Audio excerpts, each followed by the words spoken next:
Hello and a very good morning. You're watching the Breakfast News on Rajya Sabha television with me, Frank Pereira. Let's begin with Monday morning headlines. At least 11 people killed and 50 injured in a stampede at a temple in Deoghar in Jharkhand. Casualties are likely to rise.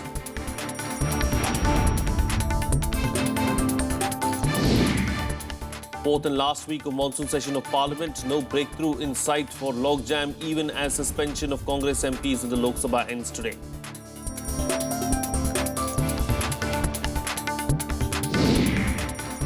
Parliamentary panel to examine land bill attempt to evolve consensus on 3 key provisions, including one on return of unutilized land to owners after 5 years.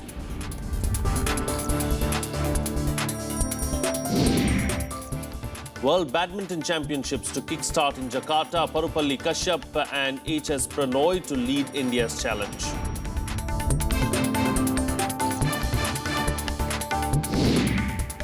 And Kurdish leader accuses Turkey of trying to protect the Islamic State by attacking Kurdish fighters. PKK leader says Turkish president wants IS to succeed.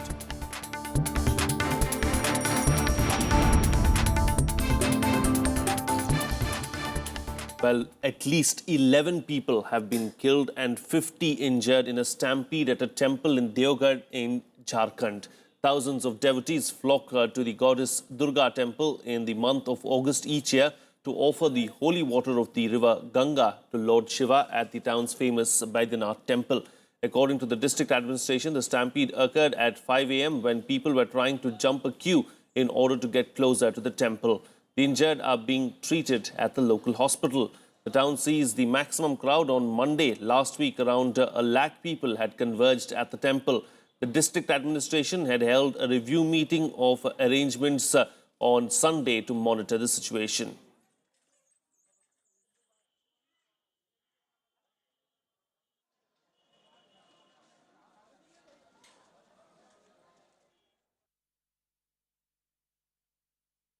भगदड़ होने की खबर मिली है बेला भवन में और वहीं से मैंने कुछ वहाँ घायल और कुछ लाश बॉडी को लाया गया है। डॉक्टर लोग इलाज कर रहे हैं, देख रहे हैं उसमें कितना मैंने डेड हुआ कैजुअलिटी, और डॉक्टर सब जो हैं हमारे ड्यूटी पर लग गए हैं, एम्बुलेंस हमारे दौड़ रहे हैं।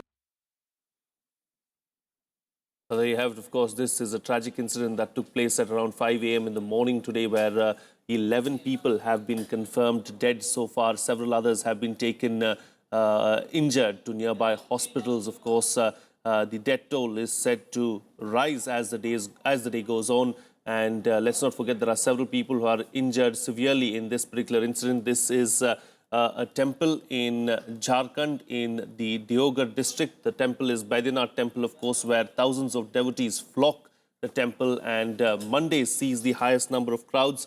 And last Monday as well, we saw more than 1 lakh devotees visiting the temple. And today there was a stampede when people tried to jump a queue and try to get as close to the temple premises as possible.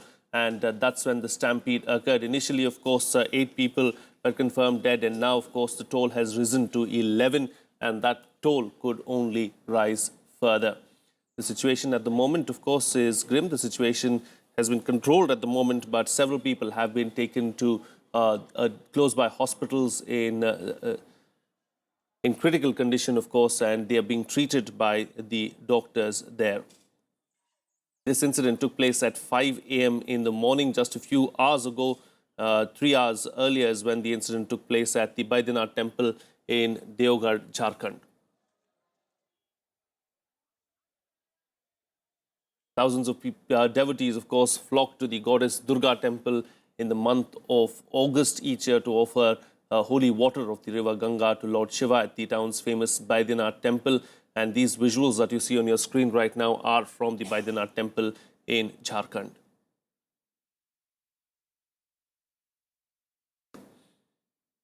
Well, joining me on the phone line right now is journalist Surinder Lal Soren from Ranchi. Surinder Lal, thank you for joining us on the program. You know, the situation as it stands right now, take us through what exactly happened as far as this incident is concerned, and what's the situation like right now? Frank, ये बताना चाहेंगे आपको कि अब इस घटना के बाद सिचुएशन को नॉर्मल करने की दिशा में यहाँ की गवर्नमेंट या यहाँ का देवघर प्रशासन लगी हुई है। रांची में अब मुख्यमंत्री ने जब इस बात की पूरी ताकीद हो गई, सूचना मिल गई कि घटना ऐसी हुई है, क्योंकि पिछले सोमवार को मुख्यमंत्री खुद वहां दर्शन करने गए थे और वो दर्शन करके लौटे थे, तो पर्यटन विभाग और आपदा प्रबंधन विभाग, दोनों विभाग की तरफ से अब ये बात की मंथन चल रही है कि आखिर चूक कहाँ हुई। और जो सबसे बड़ी चूक अभी तक नजर आई है इनके जांच में या इनके बातचीत में, इनके अब तक के तफ्तीश में, कि बिजली पावर कट की वजह से ये प्रॉब्लम हुई। सुबह सुबह का वक्त था, लोगों में हड़बड़ी थी, जल्दबाजी थी मंदिर के परिसर तक पहुंचने की, और 10 किलोमीटर की लंबी लाइन लगी हुई थी तकरीबन। बेला बागान के पास ये घटना हुई है।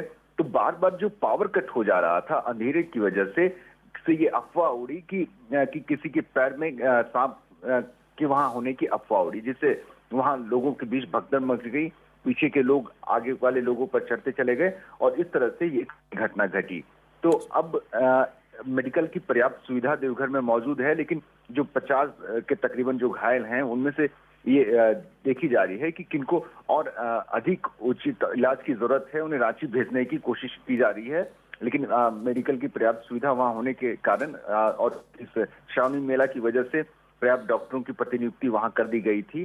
तो यहाँ प्रशासनिक तौर पर अब ये बात पर मंथन चल रही है, मीटिंग हो रही है कि आखिर चूक की जो कमियां रही होंगी उन कमियों को कैसे दूर किया जाए। और हो सकता है कि आज मुख्यमंत्री उस घटना की जांच के आदेश भी दे दे, लेकिन अभी तक इसकी घोषणा नहीं हुई है। जी फ्रैंक। सुरेंद्र लाल जी, हम विजुअल से देख सकते हैं कि इस पर्टिकुलर जगह पे फैसिलिटीज बहुत कम थी, जैसे कि स्ट्रेचर्स नहीं थे, लोगों को हाथ से उठाया जा रहा था और अस्पताल लेकर जा रहे थे। तो आप बता सकते हैं कि इस जगह पे फैसिलिटीज कैसी थी और कैसी अरेंजमेंट्स किए गए थे सरकार ने? देखिए, सरकार ने अपनी तरफ से ये पूरे दावे कर रखे थे कि हमारी पर्याप्त सुविधा है। और पिछली सोमवार को ये तकरीबन कहा गया था, सरकारी आंकड़े जो वहां से किए गए थे, तो लगभग 5 लाख लोगों ने जलार्पण किया था। आज सोमवार की वजह भीड़ जो है वो चौगनी हो जाती है। तो इस चौगनी भीड़ को नियंत्रित करने या इस तरह की आपदा होने पर 2012 में भी इस तरह की घटना हुई थी जिसमें 1 दर्जन लोग घायल हो गए थे। तो स्ट्रेचर और तमाम चीजों की अगर हम बात करें, तो जो मेडिकल कैंप लगाए गए थे, तो मेडिकल कैंप लगाए जरूर गए थे, लेकिन वहां पर्याप्त सुविधा नहीं थी। वहां की जो अस्पताल हैं वहां डॉक्टर की प्रतिनियुक्ति जरूर कर दी गई थी, लेकिन उसके अलावा जो तमाम दूसरे संसाधन हैं उनकी कमी जो है वहां देखी जा रही थी। और अब जब ये घटना होने के बाद, जब घटना नहीं होती है तब तक किसी को कोई शिकायत भी नहीं होती है, लेकिन घटना हो जाने के बाद जो एक्सरसाइज गवर्नमेंट बॉडीज की तरफ से वहां की जा रही थी, चाहे वो पुलिस की तरफ से हो या मेडिकल टीम की तरफ से हो या जिला प्रशासन की तरफ से, ये आपदा का जो उन्होंने वहां एक मॉक ड्रिल भी किया था, तो अब उनकी सच्चाई सामने आ रही है कि अब फिर से उसको नए सिरे से सोचना पड़ेगा कि आखिर उन्होंने जब वहां इस तरह की तमाम सुविधाओं की बात कही थी और जब ये दावे भी कर रहे थे, तो आखिर इस तरह की कमियों में उसकी नजराने देखने को क्यों नहीं मिले।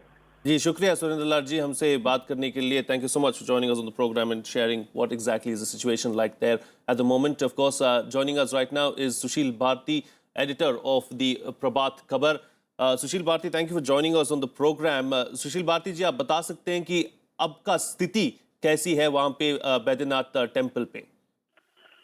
अभी लगभग स्थिति नियंत्रण में कर लिया गया है, लेकिन भीड़ जो है अपरिमेय भीड़ है और पिछले किसी सोमवारी में इतनी भीड़ नहीं देखी गई।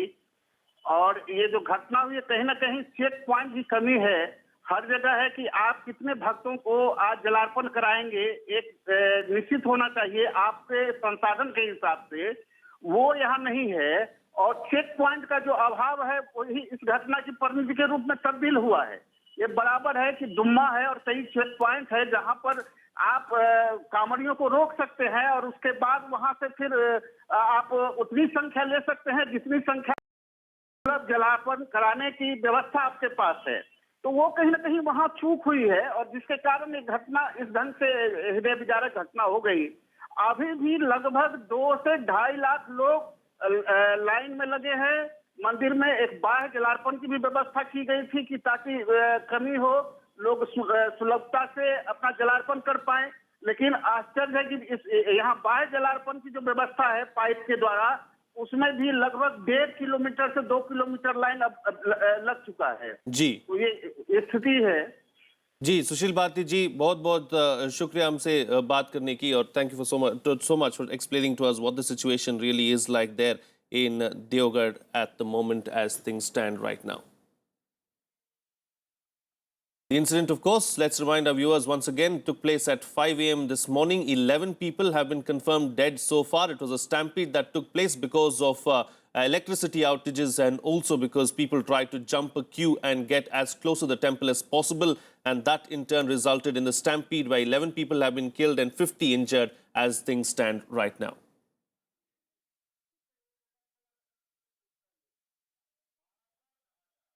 Well, that's it on that story for now, but we'll keep bringing you updates as and when things progress, or as and when we get them as far as the Deoghar situation is concerned.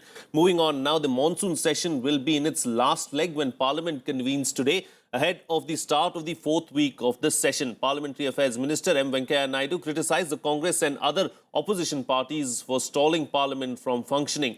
Naidu said that the opposition parties are doing great harm to the nation by not letting Parliament conduct its business. Also today, the suspension of 25 Congress MPs in the Lok Sabha comes to an end. It remains to be seen whether they will return to attend Parliament proceedings. The first 2 weeks of the 3-week monsoon session have been marked by frequent protests as the government struggled to pass key economic legislations.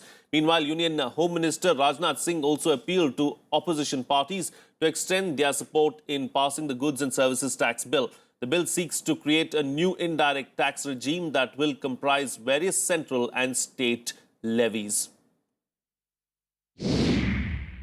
मैं appeal करना चाहता हूं अपनी हिंदुस्तान की सारी राजनीतिक पार्टियों से कि संसद में समर्थन प्राप्त होना चाहिए ताकि हम जीएसटी का बिल इसे हम पूरी तरह से पास कर सकें. We were willing to walk an extra mile to accommodate opposition, but opposition is not willing to perform its responsibility. Passing the GST and land bill are very crucial to give the much needed momentum to the economic growth of our country. Well, joining me for a chat this morning to talk about the monsoon session of Parliament is Parsa Venkateshwar Rao Jr., editorial consultant to the DNA newspaper. Parsa, thank you for joining me on the program this morning. You know, how would you see, or what would you term as far as the monsoon session of Parliament thus far is concerned? We've seen some barbs and some counter-barbs being made by the government and opposition. The positions have been sharply stated by both sides, that they were willing to uncompromise on what they consider to be the controversial points, like the resignation of Minister for External Affairs Sushma Swaraj and the Chief Ministers of Rajasthan and Madhya Pradesh. So they have been unwilling and unbending to make any leeway along the line. I think the government has offered a rational solution, saying that the Prime Minister will make a statement and you can debate the issue. But the opposition took the position that action should be taken first before. Of course, this is a replay of what the BJP did when it was in opposition. Yes. So it's some sort of a retaliatory tactic on the part of the present opposition, which was in government for the last 10 years. But the unfortunate thing is, for parliamentary practice, this is very, very negative. I mean, this cannot go on. If political battles and contests are to be settled this way in Parliament, then no work can get ever done. 4 more days to go in this session of Parliament. Do you see anything happening? I do not see anything happening because I think this is a washout session, in more or less. I think the Congress is also not too worried about the GST, though the Congress leaders say they would support its passing, because they say that there is time for that, because the GST is to get off the ground on April 1st, 2016. And they think that if the bill is passed in the winter session, that would suffice. As to the land bill, most of the opposition, including the Congress, are unwilling to compromise. And I think the government itself may make some concessions, but this will be taken up only in the next session. And if it is taken up in the next session, the GST, for instance, Is there enough time then for the government to work around and meet the deadline of April 2016? That is a moot question. I think the government wants to, I think there might be time, because that's what the Congress people argue, saying that there is enough time even if we pass in the winter session, but we do not know from the government side. But I think the government side, the compulsion is also that before the Independence Day, they would like to go back to the people with the Prime Minister's speech at Red Fort, saying that they have accomplished this major legal measure of economic reforms. That might not happen, and I think that is exactly the reason why Congress is so stubborn. It doesn't want to give the brownie point to the government. Indeed. So it is locked in a stalemate at the moment, and next 4 days too, as you say, of course, we're not going to see any kind of business in Parliament. Yeah. Let's hope that the next session at least is a productive one. Thank you so much, Partha, for joining us on the program and putting things into perspective for us. Well, the parliamentary panel examining the land bill will try to evolve consensus on 3 key provisions of the bill as it tries to buy peace over the legislation. The issues include the one on return of unutilized land to its owners after 5 years. The panel has already arrived at a unanimous agreement on 6 key issues, including bringing back the consent clause and social impact assessment in the proposed law, and now aims at finalizing its view on 3 other issues at the August 10th meeting. The government also expressed readiness to accept the recommendations of the committee, which has restored some drop provisions of the UPL law, but insisted it was not a climb down, as it was always open to changes on which there was a consensus. The way for a climb down by the government was paved when all 11 BJP members on the panel moved amendments seeking to bring back key provisions of the UPA's land law, including the consent clause and social impact assessment, after dropping the changes brought in by the Modi dispensation in December last year and subsequently revalidated thrice through ordinances. Well, let's take a quick look at the news and events lined up for today in our segment, The Day Ahead. 2 foreign lawyers, experts in international arbitration, will appear on behalf of India to challenge Italy's move to take the issue of 2 of its Marines accused of killing 2 Indian fishermen 3 years ago to an international tribunal in Hamburg, Germany. A team comprising Additional Solicitor General P.L. Narasimha and officials from the Ministries of External Affairs and Home would assist the 2 hired lawyers to represent India's case at the International Tribunal on Law of the Sea. The newly appointed chairman of Telecom Regulatory Authority of India, Ram Sevak Sharma, will take charge today following the government's approving his request for early retirement. His appointment comes at a time when all eyes are on try for its recommendation on net neutrality, over which both the regulator and the panel appointed by the Telecom Minister Ravi Shankar Prasad have drawn flag from the public. The Bombay High Court will hear the Teesta Setalwad foreign contribution case as their 17-day interim protection ends today. The CBI has alleged that Setalwad's company received 1.8 crore rupees from abroad without approval of the union government. The CBI court has registered their case under the Foreign Regulation Act.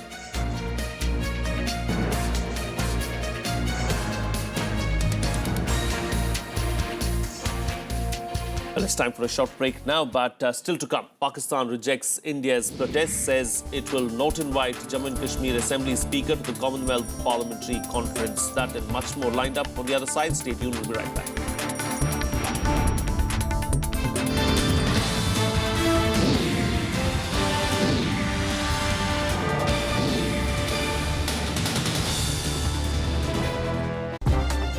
India's star shining in global affairs. The professional army of any country does not have faith, piety and jihad in the name of God. From regional power to assertive global leader. Sri Lanka denies that these violations took place. We want India to be a superpower. We have been doing everything for decades, and we have been giving to India everything best we have. Experts debate the nation's foreign policy. We should not have any political preference of ours so far as Nepal is concerned. Taliban were the creatures of Pakistan. Whatever people may say, they were created by Pakistan. India's World with Bharat Bhushan on Rajya Sabha television.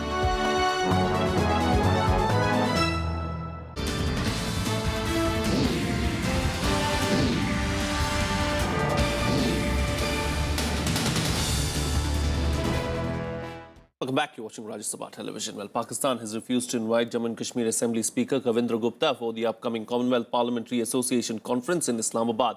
Pak NSA Sartaj Aziz has said that his country doesn't recognize the assembly because it believes that Kashmir is a disputed territory. India will boycott the summit in protest unless the venue is shifted out of Pakistan.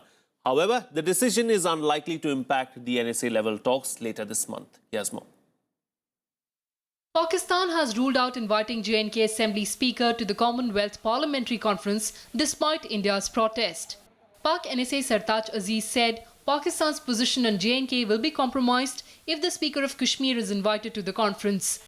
India has threatened to boycott the event if J&K Assembly Speaker Gupta was not invited.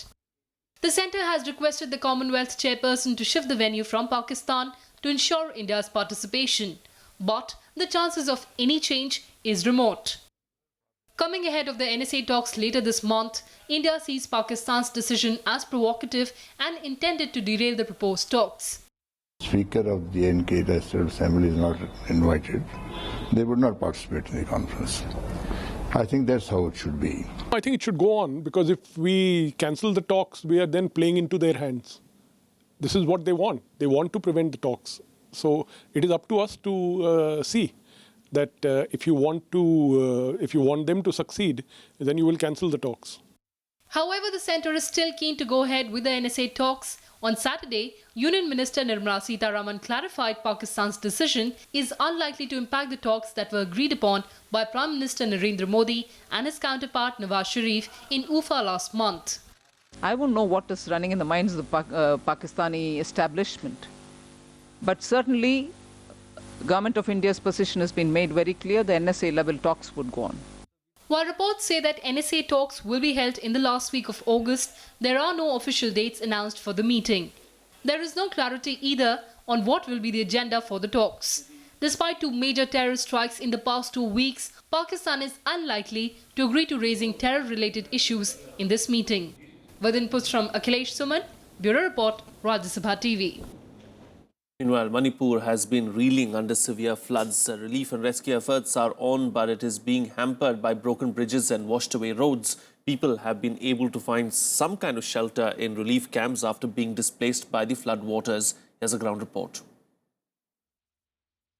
As people continue to suffer in flood-struck Imphal in Manipur, several civil society organizations have set up relief camps to help locals recover from the tragedy. Early this week, a massive landslide triggered by heavy rainfall in Chandel district swept away one village, claiming about 21 lives.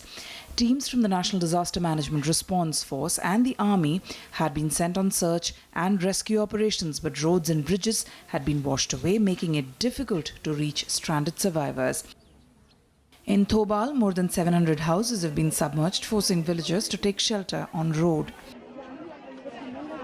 हमने यहाँ पे कई area में work करा तो यहाँ पर जो हमें एहसास करा जो यहाँ पर वाटर लेवल है जो घरों में वाटर गया हुआ है वो ज़्यादा तो रोड पर लोग रह रहे थे तो उनको खाने पीने की प्रॉब्लम सबसे मस्ट है तो इसलिए हमने यहाँ पे फूड हमारे जो यहाँ का लोकल प्रशासन है उनकी हेल्प के थ्रू उन्होंने हमें गाइडेंस दी कि यहाँ पर इनको रिक्वायरमेंट है फूड की तो उनकी रिस्पॉन्सिबिलिटी पे हमने यहाँ पे फूड अरेंज कराया.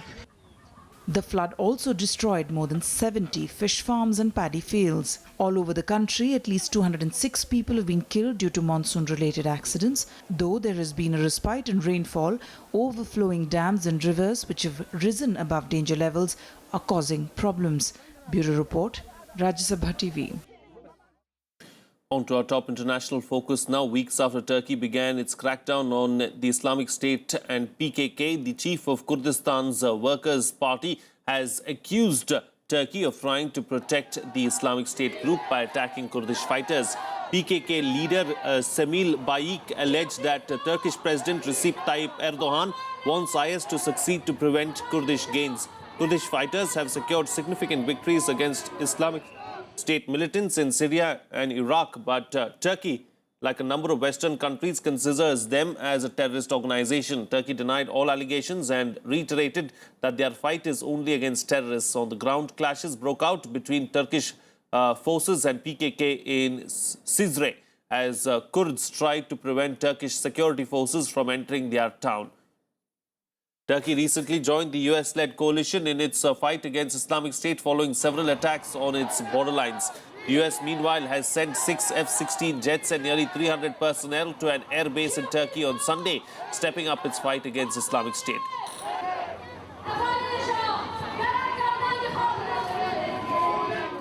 Well, let's take a look now at all the other international stories in our World Wrap. The US town of Ferguson marked the first anniversary of the killing of an unarmed black teenager, Michael Brown, a harsh reminder for the Obama administration to change gun laws in the country. People observed a 4.5-minute silence as a tribute to him. A march was also held in the town. 18-year-old Michael Brown was shot dead by a white police officer, Darren Wilson, early on August 9, 2014, sparking a chain of anti-racist protests. Polling in Haiti was marred by sporadic violence and delays on Sunday. 3 polling stations in Haitian capital were closed after fights broke out. Demonstrators threw bottles and stones at polling stations, forcing postponement. In Haiti, elections had been repeatedly postponed since 2011. Nearly 6 million eligible voters are choosing 119 deputies and 20 senators from more than 1,800 candidates registered from different political parties. British Foreign Secretary Philip Hammond has said that Europe will not be able to preserve its living standards if it continues to absorb millions of migrants from Africa. He also called for EU laws to be overhauled to make sure that people coming from Africa could be returned to their home country. His comments come in the wake of the crisis at Calais, where thousands are gathered in the hope of crossing the Channel into the UK. There have been increased security measures in the area after hundreds of attempts by migrants to break into Channel Tunnel terminals. At least 14 people have died after Typhoon Saudalor slammed southeastern China. Several are reportedly missing. Heavy rains and mudslides also led to several casualties. Over 1 lakh people have been moved to higher ground. According to the Joint Typhoon Warning Center, it is one of the strongest storms anywhere in the world so far this year, with peak winds at 180 miles per hour. However, there is relief as the typhoon has weakened as it moves inland toward the northwest. Bangladeshi police shot dead 6 suspected tiger poachers at a hideout in the world's largest mangrove forest. They were killed as a gunfight erupted between the police forces and poachers. Police officials also seized 3 tiger pelts, which they said were from animals that appeared to be freshly killed. Sundarbans in the southeast Bangladesh are home to the rare Bengal tiger. Going on to some sports news now. The World Badminton Championships will start from today in Indonesia's capital, Jakarta. India will depend on the trio of Parupalli Kashyap, Kidambi Srikanth and HS Pranoy to deliver the goods in the men's singles. Kidambi Srikanth, who has been seeded 3rd in the competition, will start his campaign on Tuesday, while Kashyap and Pranoy will kick off their campaigns on Monday. In the women's draw, Saina Nehwal is India's biggest hope for a medal at the championships. She has been seeded 2nd in the competition. Double World Badminton Championships bronze medalist PV Sindhu is also looking to bag a hat-trick this time around at the event. She won a bronze in the 2013-14. It is for the first time that India will have 2 players in the top 5 slot. Well, after winning the series against France 2-0, the Indian men's hockey team will take on Spain in the first of their 3-match series of their European tour that begins from today. The Roland Altmann's coach side defeated France 2-0 and 4-1 in the first 2 matches and would like to continue the good work against the Spanish team. In the last 2 matches between the 2 outfits, India have not had satisfactory results. Spain held India 1-1 in a league match of the 2014 World Cup. They also met in the 2013 Hockey World League semi-finals, where India lost 2-4 in the 5th place classification contest. Lovely ball in. That's it on this edition of the Bulletin. Have a nice day.